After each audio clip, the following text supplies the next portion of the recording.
I am joined by Robert Griffin III, James Whitefield, Yates Meanakhimes. All right, so first play we're going to look at, 2nd and 2, one of the Patriots' first offensive plays. What's going on, everybody? Good morning, everybody. It's an early edition, live edition of the Patriots Daily podcast here on the CLNS Media Network.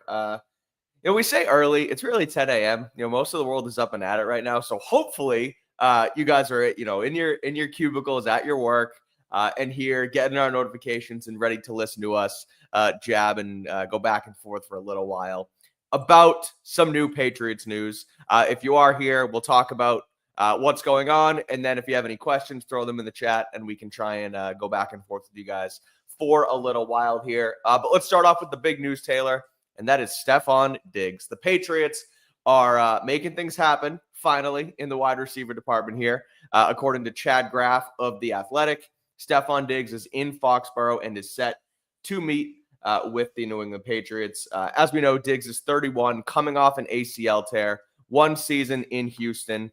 Had a great career, especially in Buffalo. He's been, one of the better wide receivers over the last decade. We'll get into some of the things around Diggs that, maybe a little overblown. We'll talk about that in a second. But first of all, just your quick reaction to the Patriots actually having Diggs in for a visit. And should they make the signing if things check out medically? It was a little surprising because I believe it was reported that they wouldn't be in on some of the veterans of that ilk, that guys that had recently been injured and are 30 or over, like Amari Cooper, who's kind of been banged up, didn't really do what the Bills were hoping for when he was traded there late. Stefon Diggs, those guys. But now it is kind of desperation time on the receiver market. Chris Godwin never actually wound up hitting free agency. They weren't in on the DK Metcalf sweepstakes enough to actually close. And then Cooper Kupp decided he wanted to stay in his home state of Washington, or return to his home state of Washington. So this does make sense. Obviously, this is a new organization, but Stefon Diggs, because of the kind of player he was, this is someone that the entire staff is familiar with. Josh McDaniels obviously was across sidelines from him for quite a while. So it makes sense from it's hard to exactly say a leadership perspective without, I think, having a full scope of what the issues have been when he was in Buffalo. But we know in Houston, he was a captain. CJ Stroud spoke very highly of him, about the connection they'd made, about how much he was learning from him. So at least we know most recently he did take on some sort of mentor role. And then he was instrumental with Josh Allen in his development. Now, of course, he's not the same player by any stretch of the imagination. I wanted to make that very clear. There's only so much a veteran can do for a young guy's career if he can't necessarily translate it to the field, but still the ability to get open when plays break down, the consistency. And this is one of the best route runners in the NFL. He's going to be consistent. He's going to be precise, and at least somebody that Drake May can count on, especially against, I think, zone coverage and off coverage. Had a touchdown last year against Christian Gonzalez. I think it was really one of his most impressive plays the entire season, where he kind of shook Gonzo at the top of the route for a score. So makes sense as long as the injury stuff checks out. I don't know if we'd even see him, though, early on. It feels like it would be a Kendrick Bourne situation where he might miss the entire summer. So, again, yes, you get that leadership in the room to a degree and the experience and someone who's done it before. But I don't know how much of that's actually going to translate to the field because, as we know, Kendrick Bourne wasn't actually out there during the summer. So that's really going to be more behind-the-scenes stuff. But that still does bring some value. And, again, the options are very, very thin right now. No matter who you brought in, you're going to need to draft a receiver as well. So as long as he's healthy, I can't imagine he's going to sign for very much money. So I don't really see the harm. That's I'm totally with you. I am all for this, and I have been all for pretty much any receiver, as we know, right? They don't have the guys. They don't have the talent. Mac Hollins, as good as a potential locker room guy he can be, it didn't move the needle for me. Now, I saw you tweet this out, but this kind of brings 2 former Bills together if they do sign Diggs into the same room. Hollins and Diggs played together for a couple of years there, no? No, Hollins is only in Buffalo for a year. Was Hollins only a 1-year deal? Why did I think he was there for longer? He spent a while he was with the Let me see. He was with the Raiders. He spent most of his career, I think, with the Eagles. Oh, that sounds right. He did start in Philly. But regardless, 19, the Dolphins. That's why you're the Dolphins. Yeah. I knew he's been around. I knew they've played him a million times. But regardless, 2 former Bills could potentially be here. And, people, there's sort of this these thoughts that Diggs is a locker room cancer, and he found his way out of Minnesota, and then he found his way out of Buffalo, and he's kind of gone back and forth on the sideline with Josh Allen. Last night, I poked fun back at you with the fighting guys on the field, because when we were talking about DK, you sent the YouTube video of him fighting guys. I said, well, what are we ever going to do if Stefon Diggs is trying to do the same thing? There's obviously levels to this. I think Diggs Metcalf has never been to the heights that Diggs has been. Where like you could have argued at points that Diggs was like at least top 3 in the NFL. Correct. Is never really, maybe that 1 year, but isn't usually in that conversation. And I don't think Diggs has hit the heights DK has as far as like the on-field nonsense. Yeah. Like it's one thing he's drawing back and forth. I was obviously just poking fun with the stuff, but there is an element where people don't think Diggs is good in the locker room. I tend to disagree. I think that there's sort of a competitive nature as to why he's wanted to move around. And at the end of the day, you mentioned it. If it's a cheaper deal, you're not tying yourself to him financially. He is coming off the ACL, especially like to liken it to Kendrick Bourne last year, where he wasn't really with the team and wasn't really able to develop into a leadership role early on because he came in so late. I feel like Diggs and he couldn't a lot right because of that. Yeah. Yeah. So I feel like Diggs would kind of be in the same boat there, where yes, he could come in once he's healthy, make an impact on the field, but he's not going to really be able to, for better or for worse, become a leader or become a detriment to the room, because he's just not going to be as involved early on. So I do think that if you can make the signing, if the medicals check out, I see Albert Breer added that he had dinner with staffers last night. He has meetings and will take a physical today. And then Breer writes, which is big because he's coming off the ACL, as we know. So if things check out and the money's right, which again, we know they still have all the salary cap in the world to work with, I would sign Stefon Diggs in a heartbeat. Oh my God, these freaking lights. I'm going to go insane. Sorry. Yes, Stefon Diggs. Yeah. I think the meeting and like actually getting to interact with the guys, with the Patriots, is going to be pretty significant, because I think the biggest thing with Diggs is you could argue like maybe he's odd off the field. A lot of guys are odd off the field. Like you could argue Mac Hollins is, really just depends on who you ask. But like, their personalities, maybe they're different. Like Stefon Diggs is dating Cardi B. He's not exactly a low-key personality, or at least they're rumored to be dating. So, Sure. There's a level of that. But also I think the biggest thing in Buffalo in terms of his, like the sideline stuff with Josh Allen, he is going to hold people accountable. Right. From what I've heard, that was the biggest thing in Buffalo. Was there was that one season towards the end where Josh Allen maybe wasn't quite as committed as Stefon Diggs would have liked him to be, and Diggs was kind of pissed about it and let it be known. But we know they were really close and they had the great relationship, Right. And I think they still are good friends and all that. But with Diggs, I think that's what that room needs, right? Again, it stinks when it can't be somebody who's going to be on the field putting up big numbers and really leading by example that way. But, I mean, not that I'm saying necessarily the guy's work ethic was bad last season, and we didn't get indications of that. It was really just a maturity thing translating on the field in that. So, again, it makes it tough for Diggs to even make an impact that way, but we're in the end game now. You got to draft a guy. At this point, you're just trying to get any veteran who is established in the league and can make some kind of contribution to your team. And right now, it's pretty much him.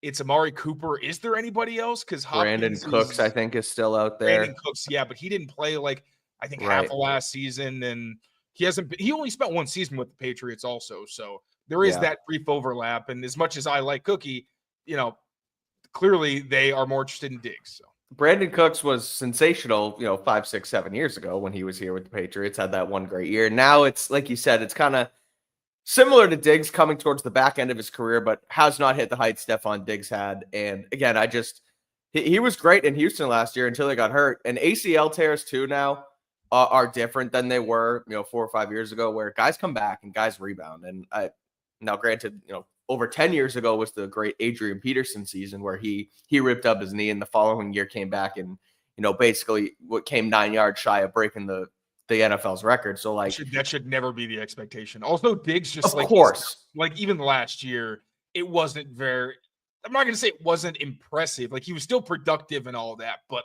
it's not the same guy by any means.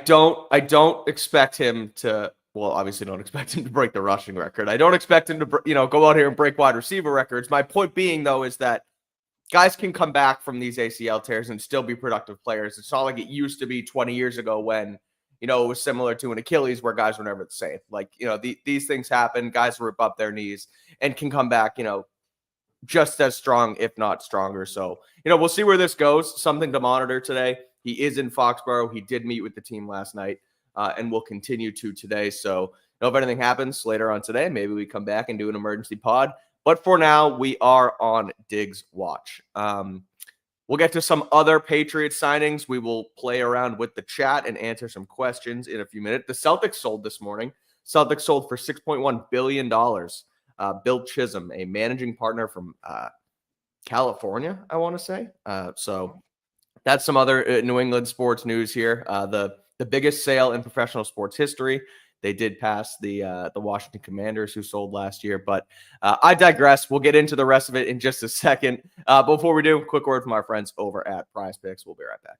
Prize Picks is the best place to get real money sports action. With over 10 million members and billions of dollars in awarded winnings, Prize Picks has made daily fantasy sports accessible to all. And all you got to do is pick more or less on at least 2 players for a shot to win up to 1,000 times your cash. So run your game all season long on Prize Picks. They now offer Venmo, Apple Pay, MasterCard, and more for quick and easy deposits into your account this sports season. And the second half of the basketball season is officially here, and the race to the playoffs is heating up on Prize Picks. So don't miss your chance to cash in as the league's best fight for playoff positioning. You think LeBron James will get more than 24 points? You think Giannis will get more than 35? Cook up those hot takes with your friends and win real money this basketball season. All you got to do is sign up on the Prize Picks app today, download the app, and use that code CLNS. You get $50 instantly after you play your first $5 lineup. Again, download the app and use code CLNS to get $50 instantly after you play your first $5 lineup. Prize Picks, run your game. Thank you, as always, to our friends at Prize Picks. $50 instantly after you play that first $5 lineup. Patriots also made another signing yesterday, signing linebacker Jack Gibbens to a 1-year deal. It had been rumored for some time. I know when he was not tendered by Tennessee, you threw his name out there, Taylor, someone who had familiarity with Mike Vrabel, with the Titans. So your thoughts on Gibbons signing a 1-year deal, and really the linebackers. I guess I'll throw it to you for linebackers in general, especially in this Vrabel system, because Christian Ellis also signed a restricted free agent tender with the Raiders. Patriots have a chance to match. We'll see if they do that. Gibbons comes in. Mike Giardi, friend of the show and friend of the network over on the All 32 podcast, reported that Jawan Bentley has slimmed down from like 250 to 230 pounds to try and make himself more adaptable for Mike Vrabel's system. So a lot of moving parts. Yeah, okay. a lot of moving parts in the linebacker room. So your thoughts on pretty much all of it as they bring in Gibbons on a 1-year deal. The Bentley thing is interesting because I remember he tweeted something about like the new Vrabel era and everything. I remember seeing it and being like, buddy, like the Magic Johnson gif where it's like, you're not going to be there. Yeah. Right. But that's actually pretty encouraging because, as you know, I've slotted all of the guys that really they bring in. There's different cases, but for the most part, guys that are projected to start, I put them over some of the returning players like Bentley and Jelani Tavai. I bumped like Gibbons. I have over Jelani Tavai right now. But Gibbons, he spent his entire life in a NFL life in a Mike Vrabel defense, came into the league undrafted. Looking at the numbers, so 6'3", 242 pounds, which is like huge for a Mike Vrabel linebacker. When you talk about the athleticism and the range, like he doesn't really fit that, to be honest. I think he's more of a special teamer, to be honest. I was excited about the signing because it was so obvious. And they didn't tender him. So at first I thought he did get tendered, and I was like, oh, I feel like an idiot for saying anything. Then it turned out that they didn't, and I was just kind of figuring it was going to happen. But he's not really like a game changer necessarily. He did grade out pretty well, though, I will say, last season. So according to PFF, he had a career high 83.2 defensive grade. Now, to be fair, that was on 234 snaps. The season before, he had 628 snaps, 71.2 defensive grade. So take that with a grain of salt. Didn't miss a whole lot of tackles. Looked like he's allowed a passer rating under 100 in every season of his career, averaged 85.2. For a guy who's not super athletic, that's not bad. And really what he's going to do is bring physicality. He's a pretty instinctive player. He just doesn't change direction very well, and he's not a very impressive athlete. So, like, he's going to miss some tackles against better athletes. He's going to get beat in coverage if you have a man-to-man or in some more difficult type of drop situations. But he knows this defense. Again, smart player and really going to be a core special teamer for you as well. So it's a solid signing. I don't want to blow it up to make it more than it is. They still need to address, I think, linebacker in the draft. But now, especially if Bentley does stick around, I think you give yourself a lot of options. And with Christian Ellis, Gibbens is not Christian Ellis. They're very different type of players, I think. Ellis is much less evolved as a defensive player. For me, he was all upside, where I kind of forgave a lot of the mistakes he made because of the coaching, because he hadn't played linebacker a ton in the NFL. And I felt like I did see some progress from him in terms of making plays later in the season. But still was a work in progress. And unless this defense really liked him and were like, hey, we want you to be a starter, he's probably just going to be a role player and a special teamer. And if he thinks that he can have a bigger role in Vegas, that makes a lot of sense. So, all the power to him, but it seems like he's probably on his way out. And again, the Bentley thing really is a game changer because I think he and Spillane are still redundant because they're not very good in man coverage. They're very good against the run and they're like instinctive, but Spillane is better in coverage and he makes more plays. So that's where I'm kind of like, I don't necessarily know how that fits unless they want to use Duggar a lot as that dime linebacker or Mapu or whatever. But Gibbens, solid signing, makes a lot of sense. Doesn't knock your socks off or anything, but it's the kind of mid-tier signing that you need to make for a new regime. I'll throw this comment up here from our friend Carlos, which is where I originally got the information. He pulled it from, I want to say, a Giardi story.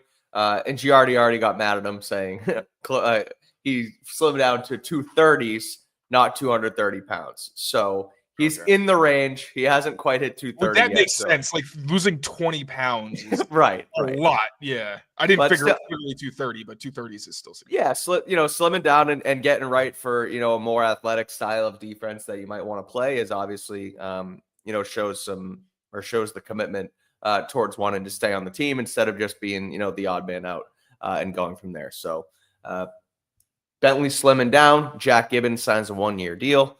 Christian Ellis could be out the door. A lot of moving parts in the linebacker room right now as we get into it. So we do have some questions in the chat. They're starting to pile up. But I do want to quickly shout out our friends over at Game Time before we get to that. So we'll hear from Game Time, and then we'll be back to answer your Patriots questions. Throw them in the chat if you got them.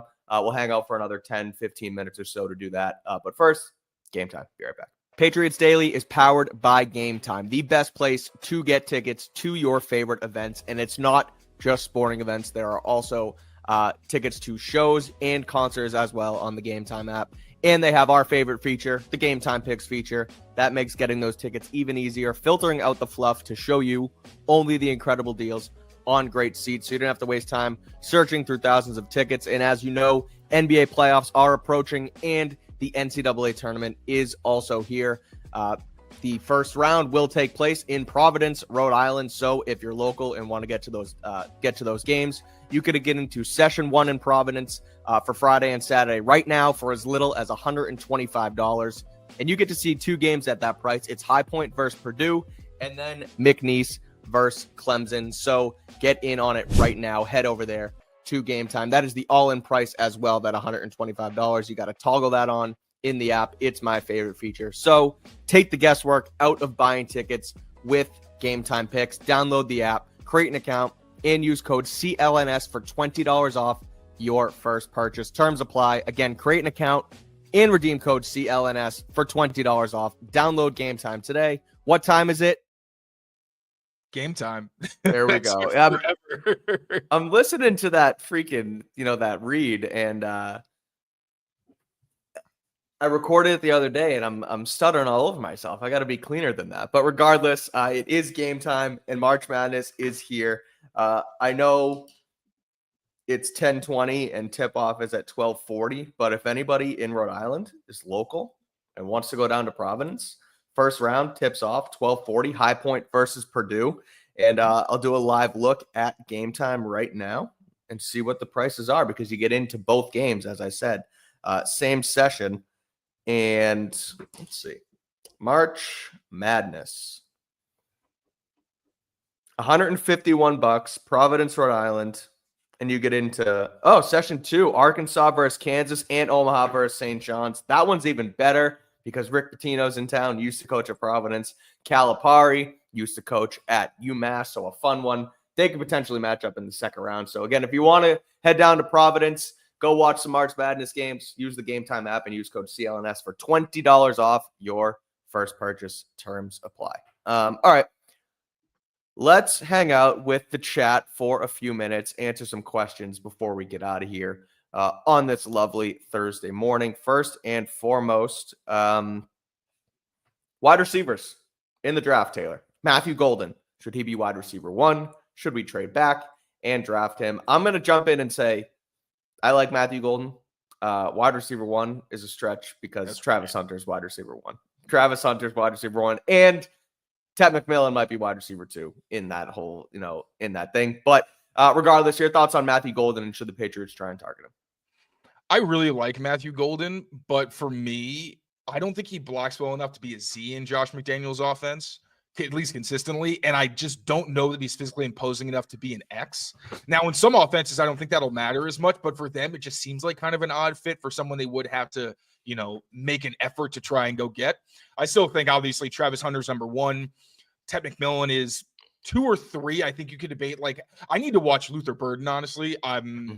He's one guy that I haven't really gotten to dig into yet, but I've heard a lot of kind of mixing and matching with him. Then Emeka Egbuka obviously is so well-rounded. I don't think it's fair to put Matthew Golden over him unless you are looking at upside and saying, this guy's going to be explosive in my offense. He doesn't need to be well-rounded. He's going to be super productive. But looking at it through a Patriots lens, no, I don't think that Matthew Golden, I don't think he's in the top 3 or the top 4. He's probably top 5. He's still a really good player, but even then, I think they really need more of that X type. Who's 4 then? Jaden Higgins? Would you put Jaden Higgins at number 4? Yeah. So Hunter, Tet, Burden. Luther Burden, Emeka Egbuka. Oh, okay. Player. Physically, he doesn't wow me, and I don't he doesn't excite me, but I'm you're good. It's like JSN, where I also have kind of a bias to slot players because the Patriots have so many. So when I watch them, I'm unless it's really dynamic, I can't really get on board. But I respect the hell out of the way he plays, and I like Matthew Golden a lot. He's exciting as hell, but yeah, I don't think he's up there. All right. There was something in here earlier about, and now I can't find it. It had to do with Diggs versus Cooper Kupp. And could, on the surface, say hypothetically 1-year deal for, I'm just going to use $1 million just to make it simple. Who would you rather next year, Stefon Diggs or Cooper Kupp? Who is the better player right now, factoring in injuries and kind of everything that's going on? Who would you want for the Patriots? Cooper Kupp. Okay, I tend to agree.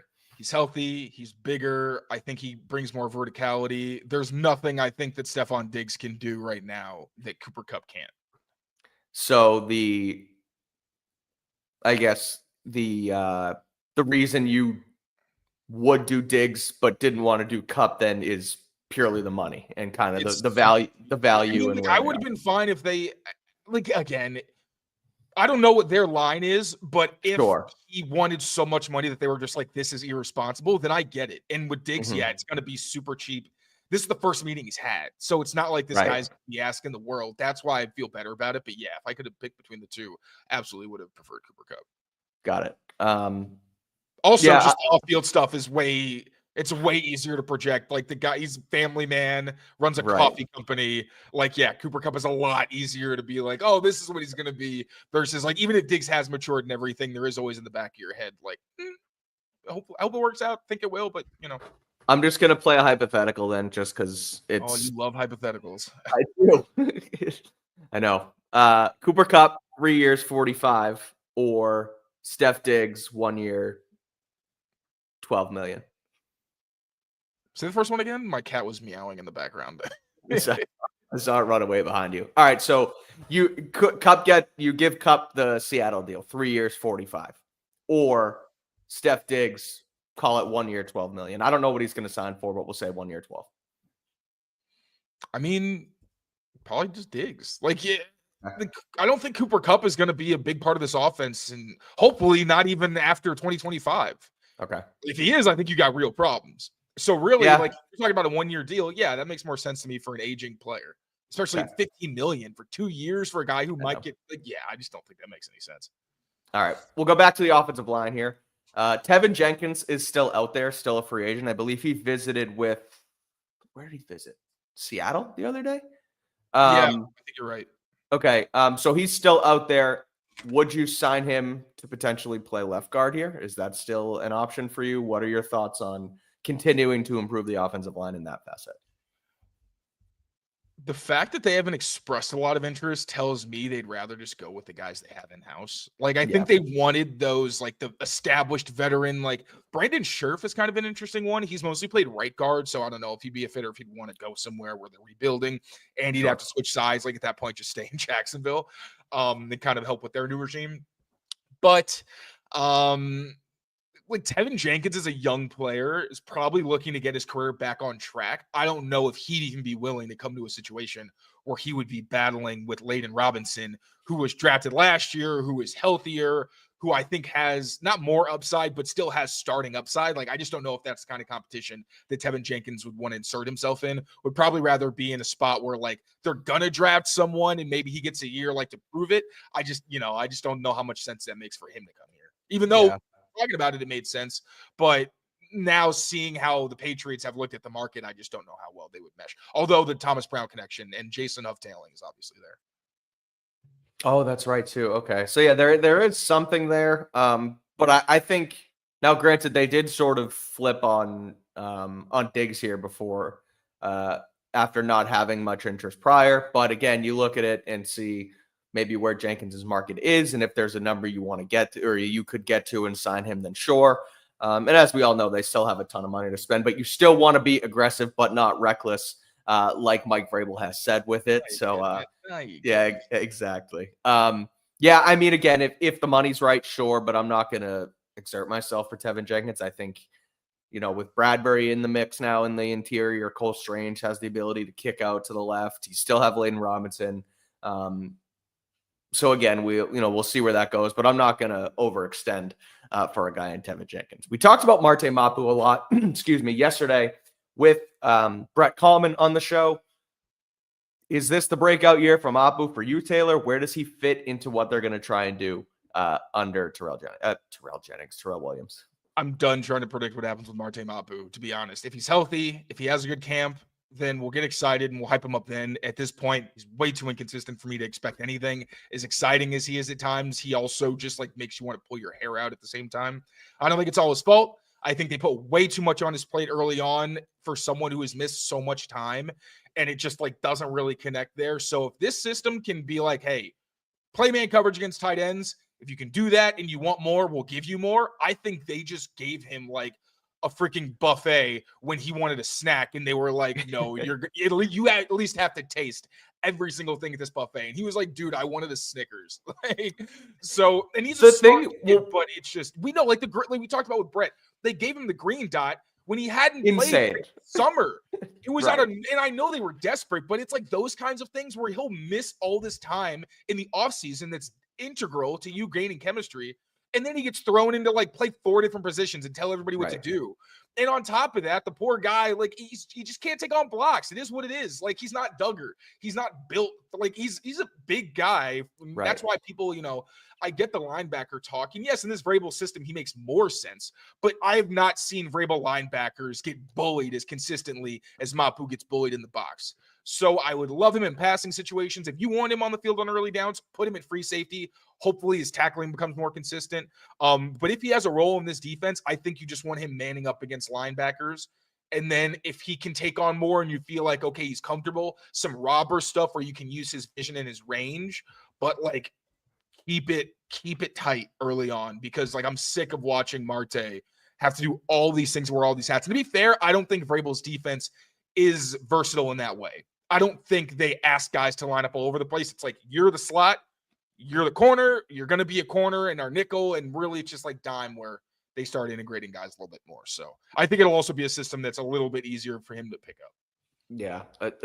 What they did last year with the with the green dot after not being in the, not playing on the defense, and all of a sudden his first week in, he's running the show. It's like irresponsible, really, to kind of throw that on someone. So I don't know why they did it. I know that there was a lot of questionable decisions last season, but I'm with you. I think there's been a lot of even preseason hype with Mapu every single year where, oh, he looks really good. And I remember at his first, I think it was rookie camp or his first training camp, he looked sensational for the first 3 days. But, you pull it back and he's not in pads and they're not, it's like, let's kind of let this thing play out a little bit. So I'm with you. Let's not put too much on him and too much expectations on him and just kind of let it play out here. He broke out, man. Like if he could just play free safety, if that was all he did and he was good at it, he could be so good. Right. And like became a better tackler. Like if he was a functional free safety with his ability, it would be so much fun. But like, again, long way to go. We'll answer a couple more questions here in a second. But first, I just want to talk about our members only mailbag. Another one coming tomorrow afternoon with Taylor and John Zanis. I'll try and get myself involved eventually with these, but I'm unfortunately not around tomorrow. But it'll be at 5 p.m. tomorrow, and it is for members only. So again, Patriots Press Pass now has membership tiers on the channel. Rookie starter, all-pro, GOAT status. I'm pretty sure these members-only mailbags are for all-pro and GOAT status tiers only. So if you want to get in on it, get in on these AMAs. They're exclusive to members. Taylor's answering questions every single Friday. And there's also a ton of other bonus content on the channel here as well that we will be offering. Not taken away from any of the basic stuff, but there is plenty more coming, including these members-only mailbags. So sign up for premium on the channel today if you want to get in on it. I know there's plenty of you guys in the chat right now that are already members. I see Ultima Josh is GOAT tier. Holla at Bansky, okay, is also a member and is gonna write up some questions for tomorrow's mailbag too. So it's gonna be at 5 o'clock tomorrow. So again, if you want to join, sign up on the channel. And it is GOAT status and what was the other one? Rookie. I don't know the names of the tiers. All pro and GOAT status members only in on the AMAs on Fridays. So again, those are coming down the pipe. And the next one is tomorrow at 5 p.m. with Taylor. So get in on it.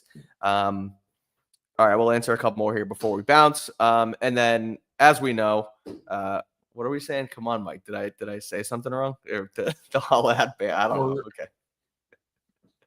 Regardless, answer a couple more here. If Diggs does sign today, we'll come back on the channel and I live react to that. But until then, we'll close it out in a few minutes. If I can find some good questions here, there are plenty.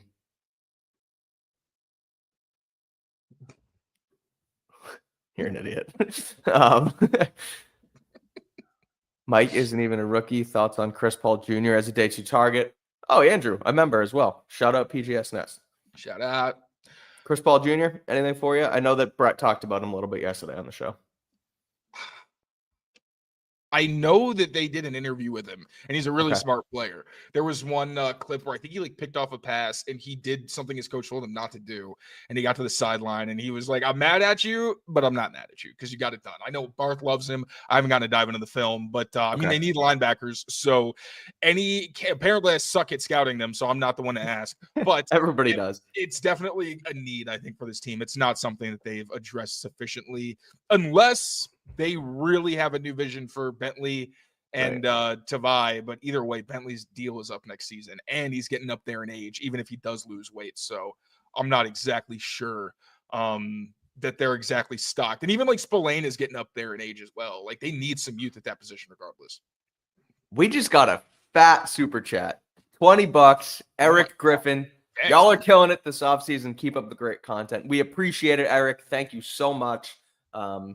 For the super chat, but now ask a question. You got any Patriots questions? Because we gotta shout out the super chat, but throw in a question there, Eric, if you got it, and we'll answer that before the end of the show. But seriously, we appreciate it. what else you can do, oh, you are a member. I was going to say, take that $20 and spend it on a membership so you actually get content out of it, including tomorrow's AMA with Taylor and John. I did have a question here that I wanted to ask. It had to do with what's his name? Oh, here we go. Shooter McGavin asking or saying we aren't taking some T-Rex tackle at number 4, talking about Will Campbell and his arm length.